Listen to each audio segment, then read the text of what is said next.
To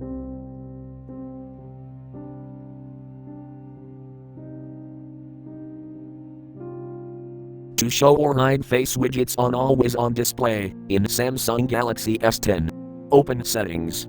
From a home screen, swipe up or down from the center of the display to access the apps screen.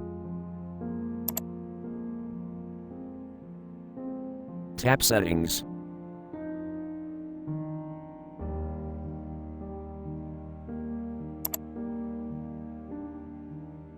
Tap Lock Screen.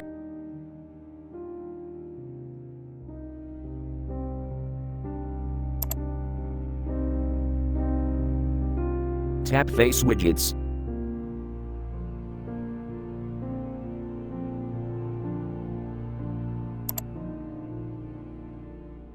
Tap Show on Always on Display, switch until blue to enable, or tap until gray to disable.